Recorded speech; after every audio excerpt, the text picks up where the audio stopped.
राजेंद्र चोला ने विनम्रता दिखाई थी। நண்பர்களே, ராஜேந்திர சோழன் கங்கை கொண்ட சோழபுரத்தை நிர்மாணம் செய்தாலும் கூட அதனுடைய கோபுரத்தை தஞ்சாவூர் பிரகதீஸ்வரர் ஆலய கோபுரத்தை விட குறைவானதாக வைத்தார் என்பதை நாம் அனைவரும் அறிவோம். தனது தந்தையாரால் கட்டியெழுப்பப்பட்ட ஆலயத்தின் கோபுரத்தை அனைத்தையும் விட உயரமானதாக தக்க வைக்கவே அவர் விரும்பினார்.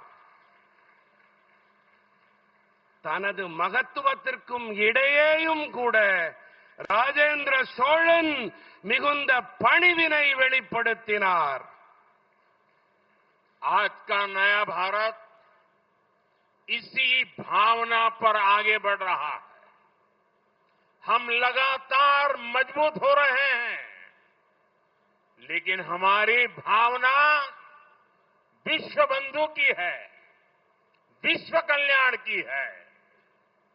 இன்றைய புதிய பாரதம் இதே உணர்வின் ஆதாரத்தில் முன்னேறிக் கொண்டிருக்கின்றது.